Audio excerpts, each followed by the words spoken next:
Welcome to Shooting Straight with Brad and David. I'm David Klaus, your Navajo County Sheriff, and this month Brad is out, probably busy in the courtroom. But this month we have two people that are dressed just like me, and we welcome you guys. We have Brian Swanee, our Chief Deputy, and Bruce Tucker, our Deputy Chief over patrol. Thank you, Sheriff. So thank you for coming. And thank you. So we're kind of outnumbering Brad with just all law enforcement today. So with 2020 behind us, we wanted to do a year-end review of public safety and law enforcement actions within Navajo County. And so we asked you guys to come on and we can talk about the Sheriff's Office for the last year. And it kind of fitting, you both started in 2020. We did. With that. Yep, so February for me. And yeah, in April for me. So. Well, let's first start off with you, Brian. You're the Chief Deputy over patrol and the jail. Tell us kind of some things that you came here early 2020, some things you wanted to accomplish and help the Sheriff's Office get, and what we started with. Well, absolutely, Sheriff, and thanks for having us today. But the 2020, I started on February 3rd of 2020. And we had a list of accomplishments and goals that we wanted to work on in the upcoming year, and it seemed like right away there was hurdles thrown in front of us. You know, unfortunately, very shortly after I started, that in the month of February, we had that tragic loss of Officer Kelly Wood from the White Mountain Apache Police Department, and so that impacted our agency very deeply.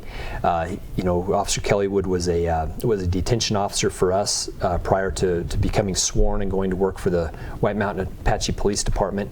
And the academy class that he was in, there was four other current deputies that were classmates with him. So that started things off, completely different than what we were anticipating. Tragic loss, but everybody came together real well, and we've honored him, I think, very well through 2020 for his loss. But the next thing that came along was COVID, and COVID came in right there quickly after. Even with the challenges that COVID presented to the Sheriff's Office, we were still able to go through and get some critical things accomplished that we were looking to do. First and foremost was was kind of a rebuilding or redoing of the Major Crimes Apprehension Team. Not that there was anything wrong with it before, but just becoming more efficient with our investigations, with our day-to-day operations, and redefining what our mission was.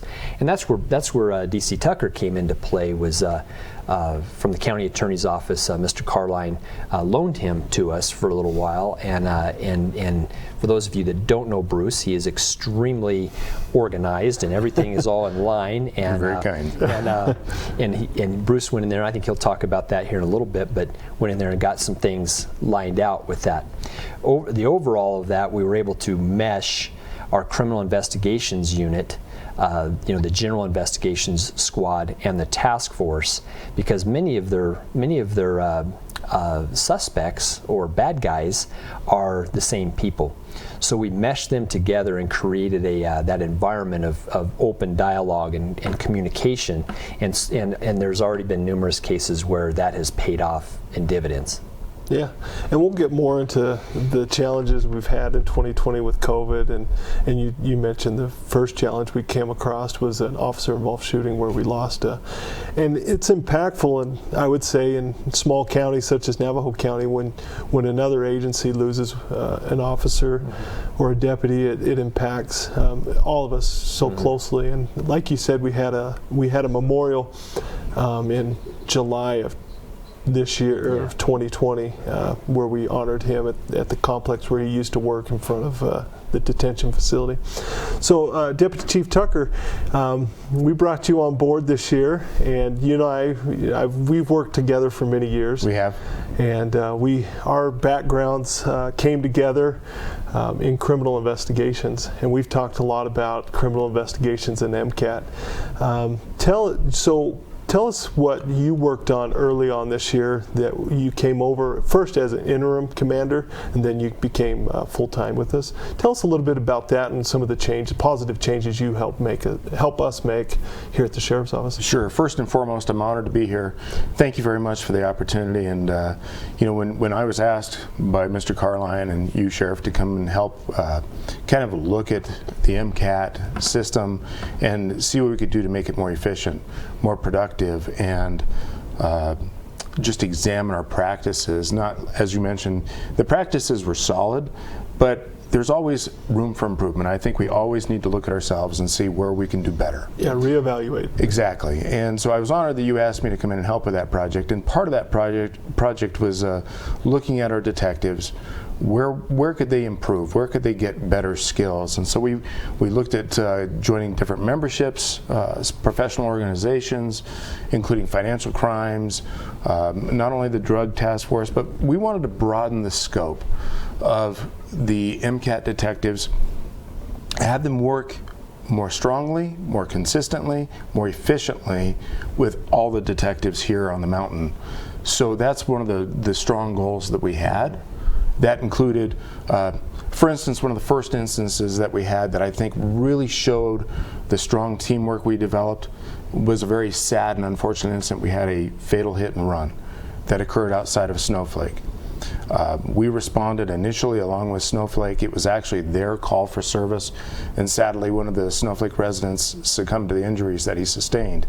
But together as a team with MCAT, with our detectives, with the detectives at Snowflake, we worked together to quickly identify the suspect, identify where he was at, detain him, conduct interviews, and obtain necessary information to move forward with criminal prosecution through Mr. Carline's office.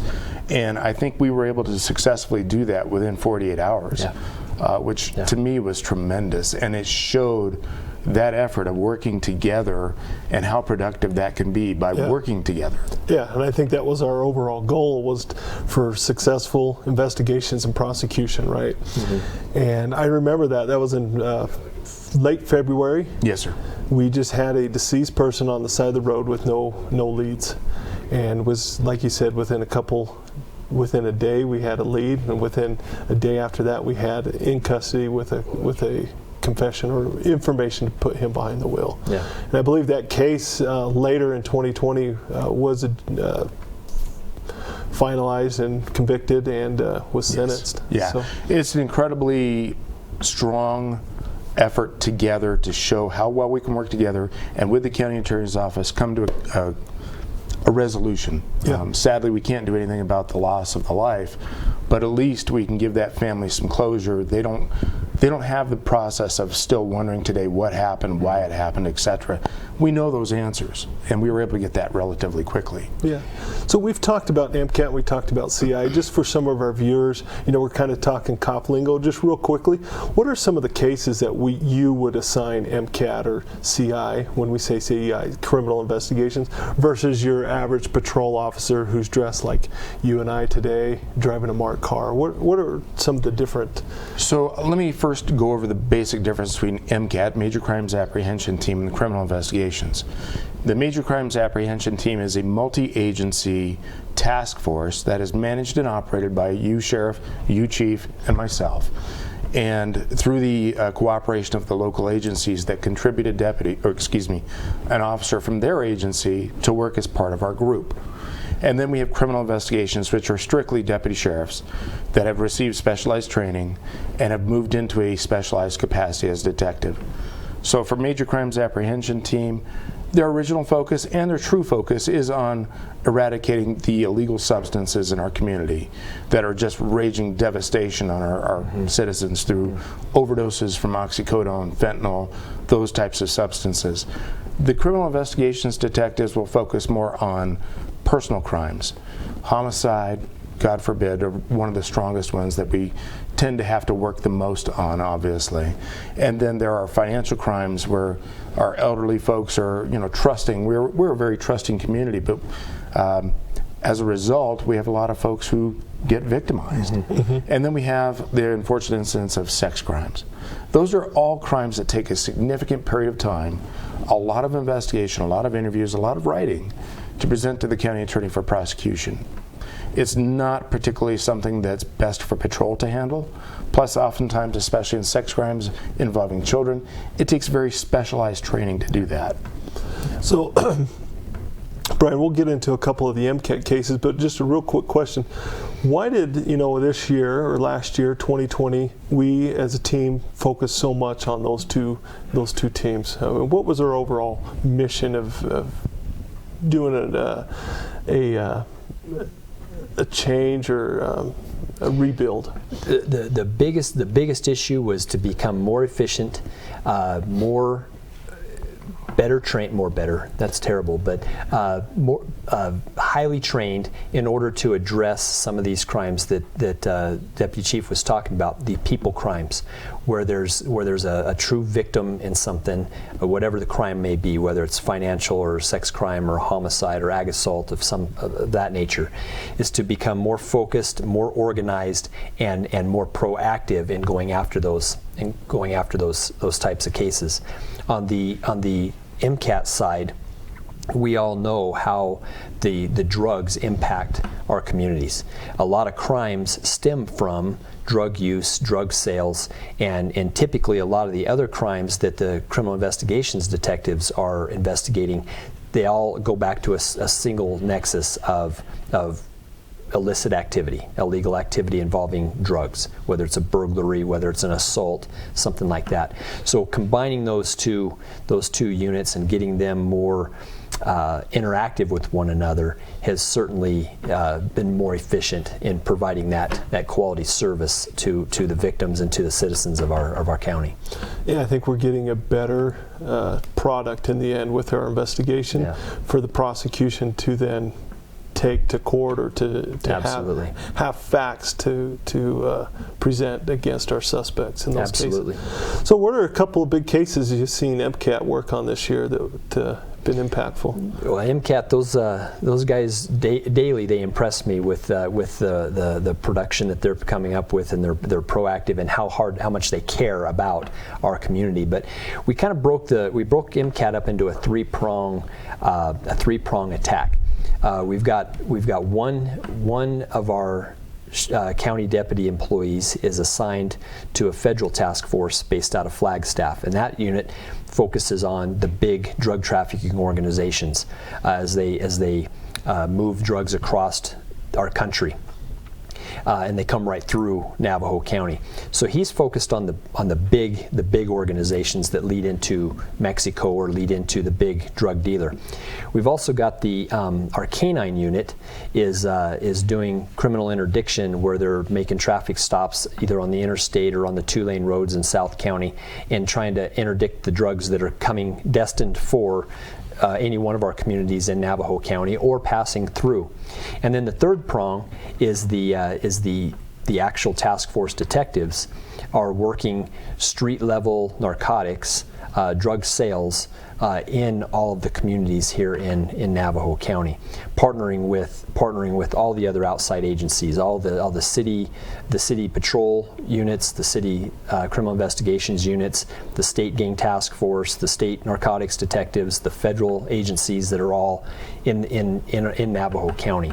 So that three-prong approach has shown to be very successful. One case in point with our criminal interdiction unit, we don't like to use the term routine traffic stop, but literally it was a traffic stop was being made just south of Show Low, just a couple miles, and that traffic stop resulted in the seizure of 20,000 fentanyl pills.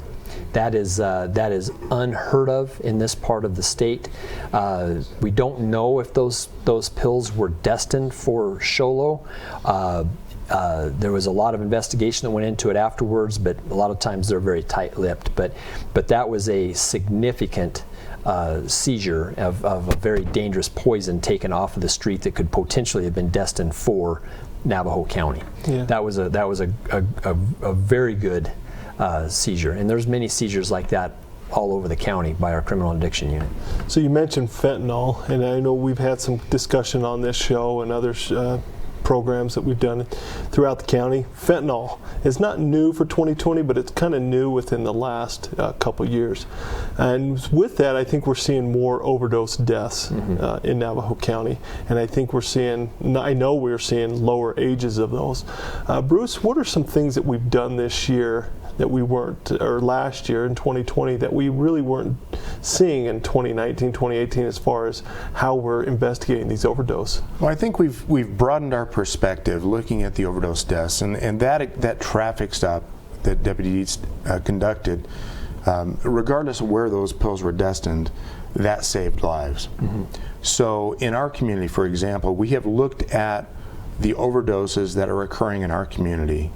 And as unfortunate as they are, without looking at just as the cause and manner of death, we've expanded our scope of view in our investigation, working with the criminal investigations group conducting the investigation of the death, but working hand in hand with our MCAT detectives, the Major Crimes Apprehension Team detectives, to actually broaden that investigation and try to hold the drug dealer themselves accountable. Yeah.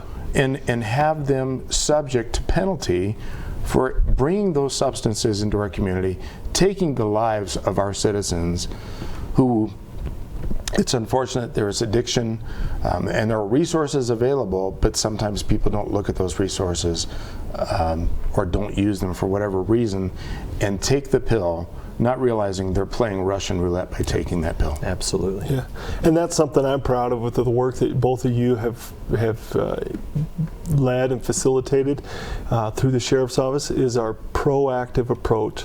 You know, we're the enforcement arm, and of course we're very involved with the education, prevention, and treatment, and we're advocates for that with these drug addiction problems, but we're also on the enforcement side, and that's where we've taken a stronger stance. When we investigate these overdose deaths, like you've talked about, we're now targeting or going after. Now we have some pending cases, I know, from 2020 that we're still waiting on, and we're still investigating, and expect to continue to do that in this coming year. We just have a few minutes left, and kind of switch gears and topics here. 2020 brought some challenges. You both have over 30 years of law enforcement experience, but I know this year we dealt with some things that all three of us have never dealt with, that being COVID and a virus and how it impacted law enforcement. And then, of course, we had some potential threats or rumors of civil unrest. We saw some in Phoenix, and we had some executive orders come in from the governor.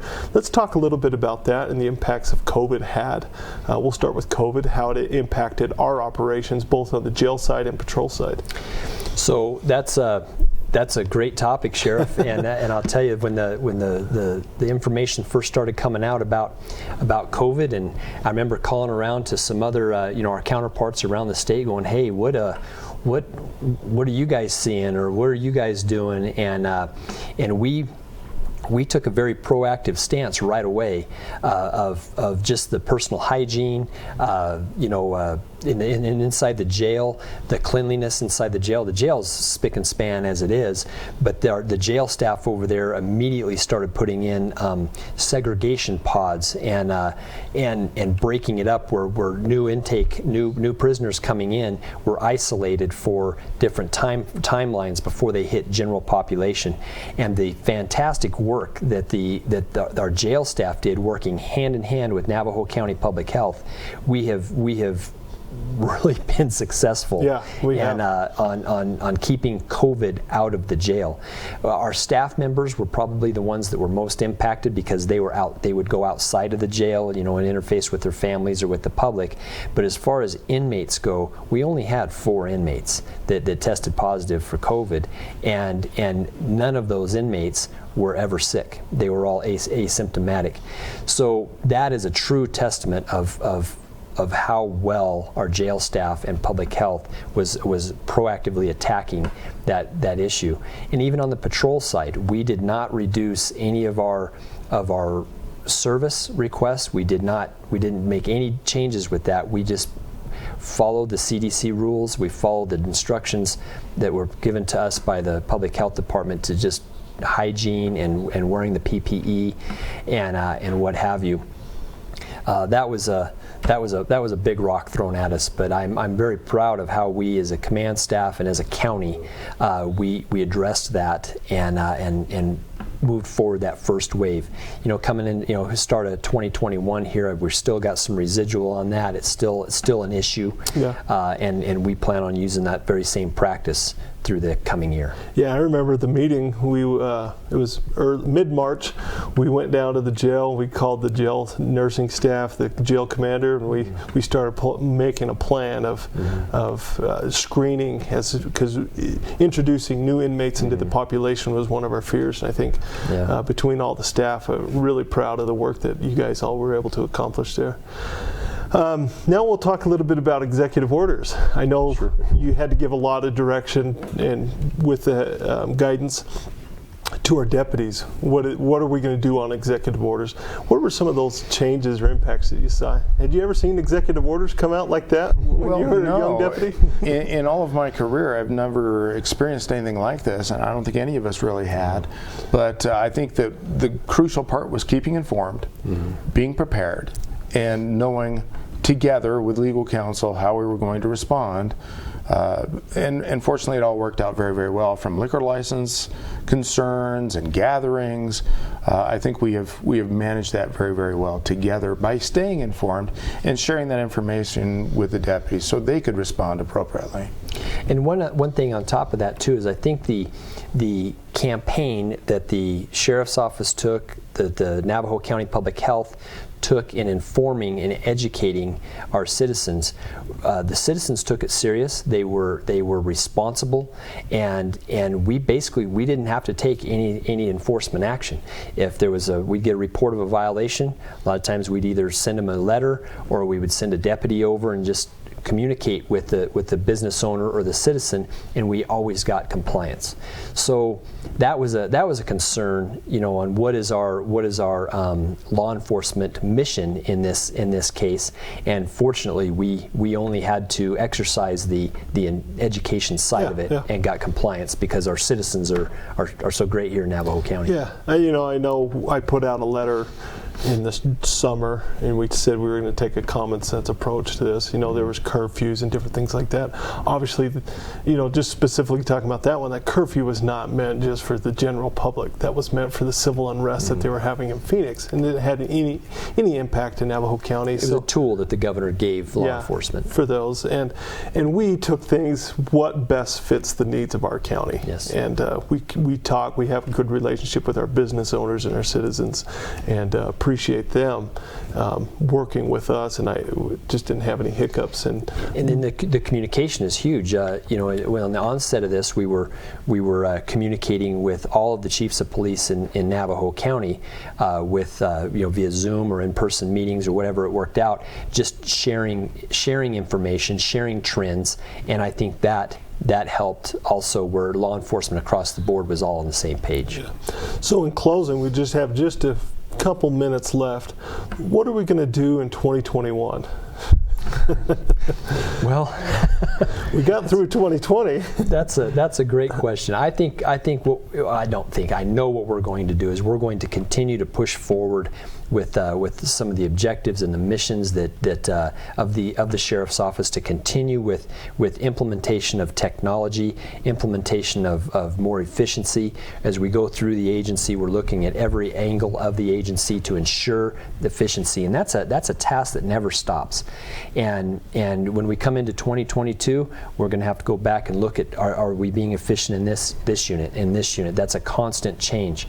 And cops are the worst, because cops don't like the way things are, and they don't like change. and that includes all three of us. But I think we're going to continue to push forward of ensuring that the Sheriff's Office is running as efficiently and effectively as possible. Yeah.